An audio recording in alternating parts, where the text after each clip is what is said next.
Ready for a change? A quality paint job is one of the least expensive ways to transform your home and make any room look good. The first step, and the key step, is prep. You need to do this. Watch our How to Prep for Paint video. And don't run out of paint in the middle of your project. The general rule when buying paint is 1 gallon will cover about 400 square feet. Use the old length times height equation to get the square footage of each wall. For the trim, use length in feet and 0.5 for the width. If you're not sure about how much paint you'll need, head to lowes.com/calculators for help. So here's the general plan. Work from the top down. Do the ceiling, then the walls, and finish with the trim. If you're using more than 1 gallon, mix them in a 5-gallon bucket to ensure color consistency. This is called boxing. A smaller cut bucket works great for the edges. Painting the ceiling is a similar process to how you'll paint the walls. Brush the edges, then use a roller. Remember, to avoid splatter, don't roll too fast. Once it's dry, you can mask off the edges with painter's tape and start on the walls. To paint the edges, or cut in, dip the brush about 1/3 of the way into the paint and tap it against the sides. No scraping. Holding the brush like a pencil, paint with smooth strokes, feathering out the edges to prevent runs. Getting a little bit on the trim won't matter since you're painting that later, but try not to be super messy.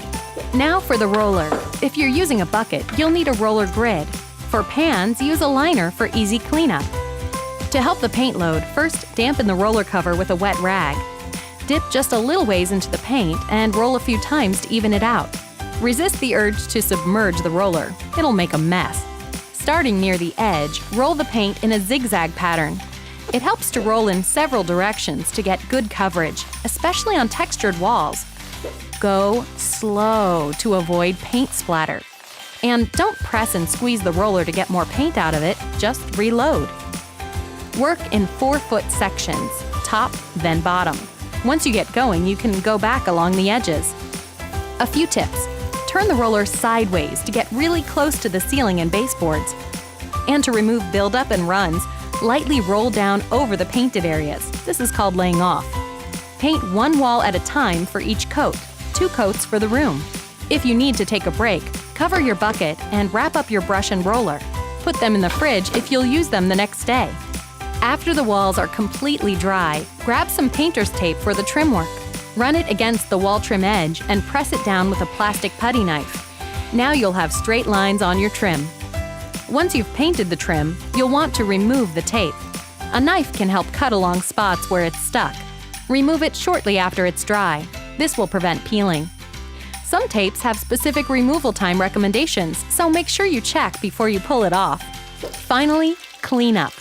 For latex paints, run the brush under water and use a cleaning brush to clean the paint from the bristles. Work some hand cleaner into it, rinse again, and reshape the brush. Use a 5-in-1 tool for roller covers and store upright. How about that for some awesome impact? Remember, take your time and enjoy great results. For more help with your paint project, check out lowes.com/paint. Want more great ideas and how-tos? Just click to subscribe.